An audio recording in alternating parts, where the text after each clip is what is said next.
Captain Fox here, back on another video. Today we are reacting to scary videos, animated, and this is gonna be called Spooky Scary Mondays. Yeah, Spooky Scary Mondays. I mean, you know what? Better idea. Monday Fest. Monday Fest. Yeah, that's a better idea. I actually got a better idea. Monday Fest.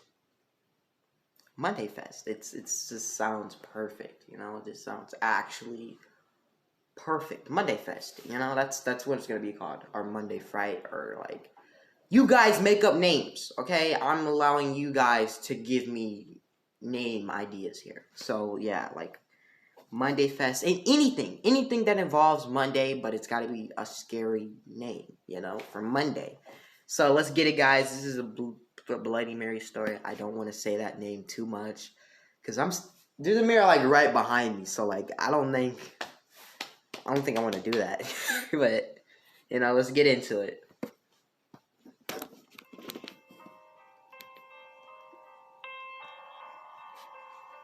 day, I was on my way back from a school party.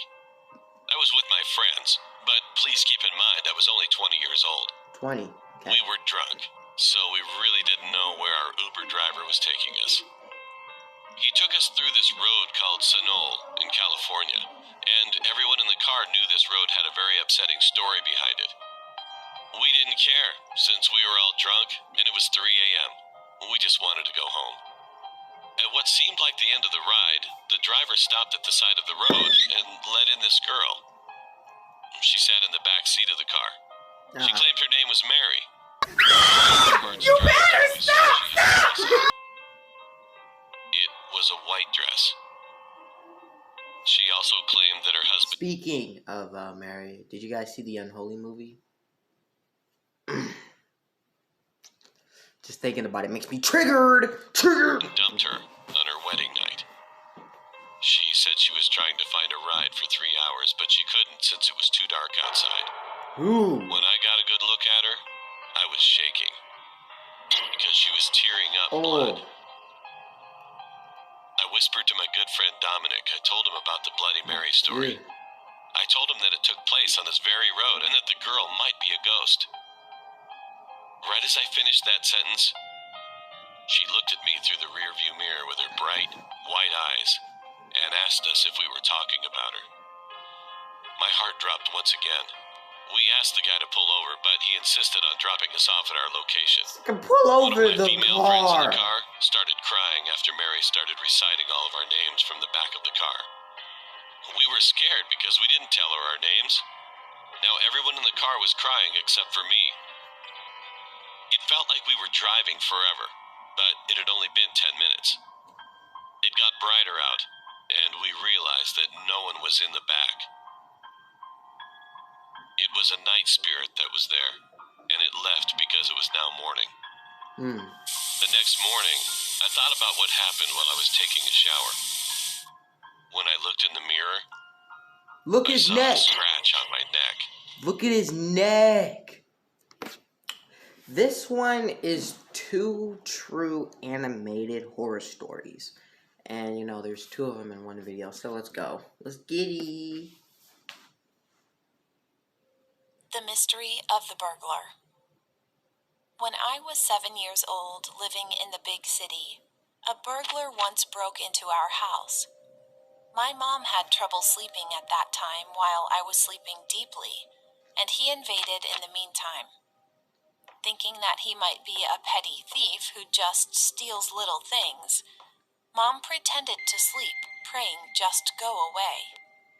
However, we found something really terrified the next day when we woke up.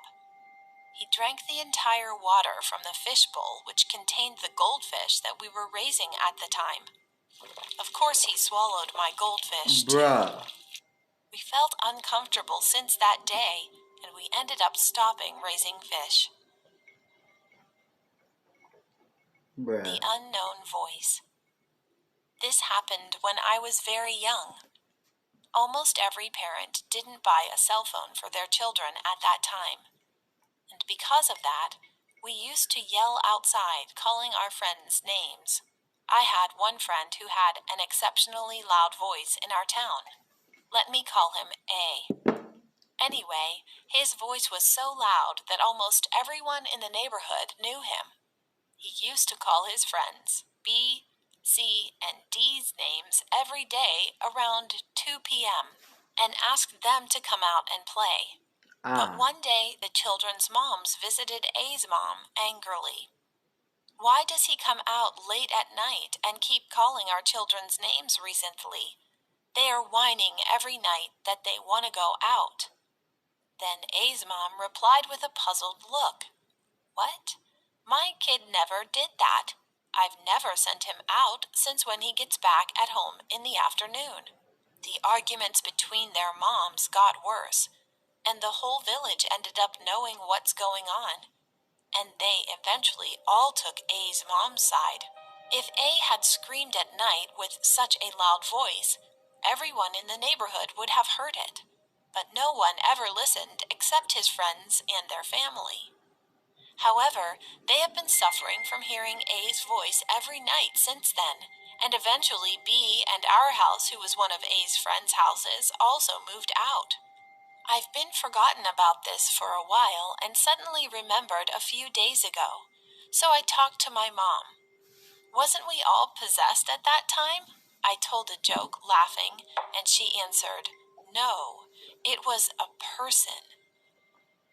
It turned out that a man who heard A shouting his friends' names during the day had recorded the voice at his house, and he intentionally played it every night near the windows of B, C, and D's houses. Since most of the neighborhood lived in a residential area, others could not hear it at all, and only the children and their families could hear it. In other words, the criminal already knew where each of the children was living.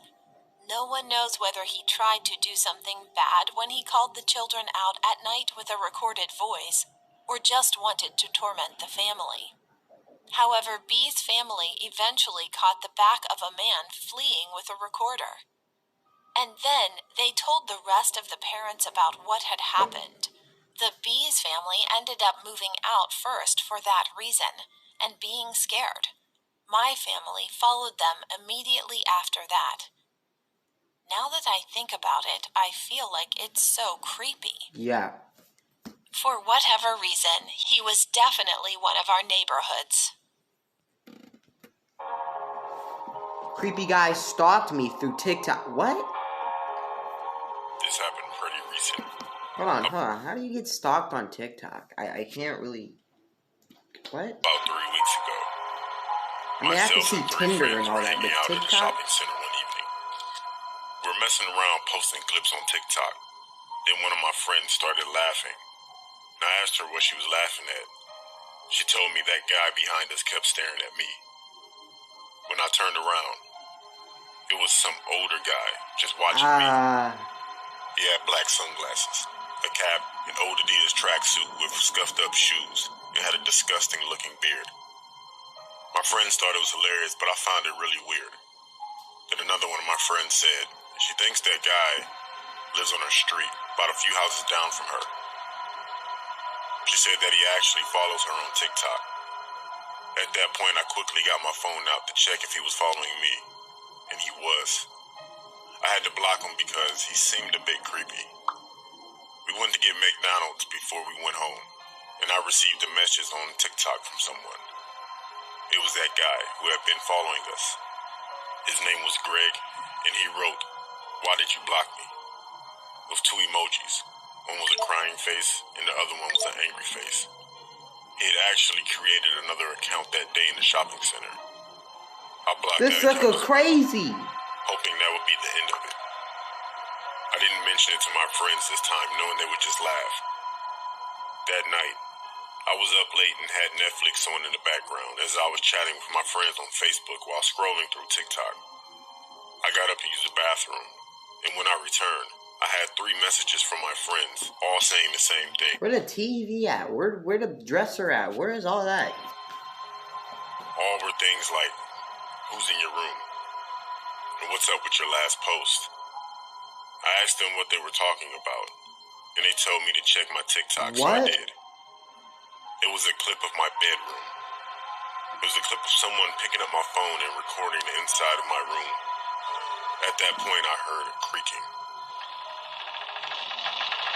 Then I heard a man's voice say, "Sorry. Please don't scream." And turned to see my closet door slightly open. I started to scream when the same guy who had been following us burst out of my room and tried to cover my bite his head. Thank God I screamed and it was enough for my parents to hear. They came upstairs and my dad tackled the Get him. The police were called and he was arrested. We were informed that the guy had straight up admitted to stalking and breaking and entering. One of my friends pointed out, if I go back and look at the post on TikTok from when we were in the shopping center, you can see Greg is in almost all of those pictures, somewhere in the background. Bruh. I haven't heard what's going to happen to Greg yet, but I just hope he won't ever come near us again.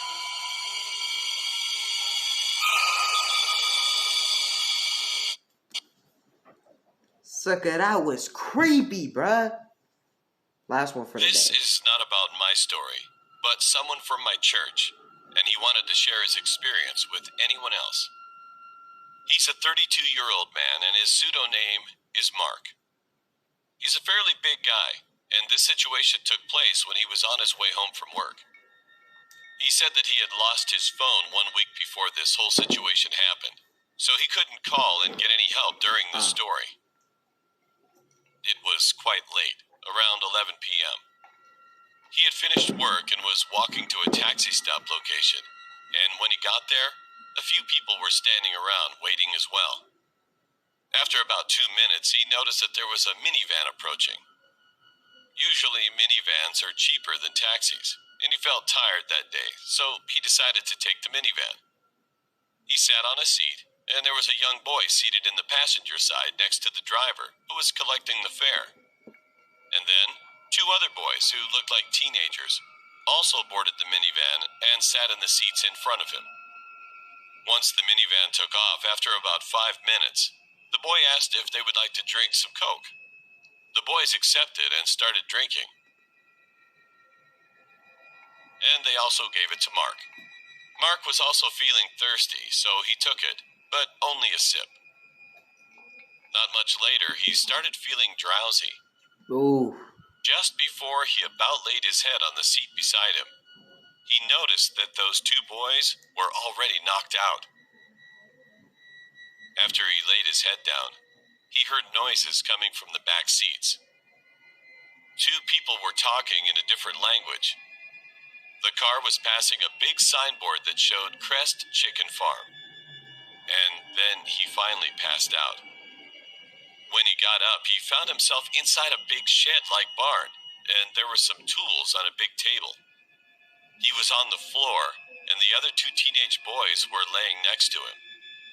He still felt a bit drowsy, but he managed to get himself up as he was looking for an escape. He saw that the 2 boys were still passed out, so he tried waking them, but they wouldn't budge. As Mark was kind of a big man, he tried to see if he could carry one of them, but it was hard to do because even Mark was having a hard time to stand properly. And then he heard voices. He took a peek from the door, and 3 people were walking toward the big shed, coming from a house on the hill, which was quite close to the shed. We'll come back for those boys later. Mark panicked and tried to look for another exit. He was looking around the place, and he found one at the end of the shed, luckily. He approached quietly and escaped as fast as he could. At this point, his vision was all blurry, but he managed to find a fence door and unlocked it. He heard the people shouting, but he ignored. He just kept on running. When he finally reached his house, it was early morning, around 5 a.m. His wife was up all night waiting for him and ran out the front door as soon as she saw him. He collapsed and slept for almost the whole day. When he woke up and finally got a chance to explain to his wife what had transpired that night, he remembered about the other 2 boys who were still there. Then he contacted the police immediately. He told the police about the road signs and a big billboard for Crest Chicken Farm and other things that he could remember. Yeah. About 2 weeks after, there was a police report about how they found 2 teenage boys' bodies in a lake, and advised that when they examined the bodies, all their organs were missing.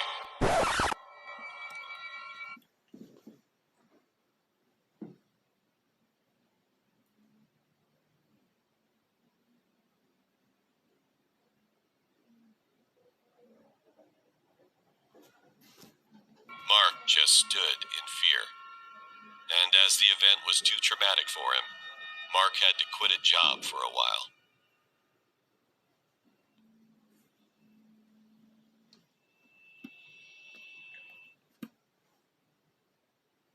I hope y'all love that video. What the freak, bro? Took out these suckers' organs and dumped them in the river, bruh. This dude for real has got some scary junk up here. My God, bruh, they killed the boys and took their organs. I thought they were gonna say something about like they were found bitten out of or stuff like that, because I chicken and thing, whatever, chicken farm or whatever. I thought they were cannibals, okay? But I didn't expect that.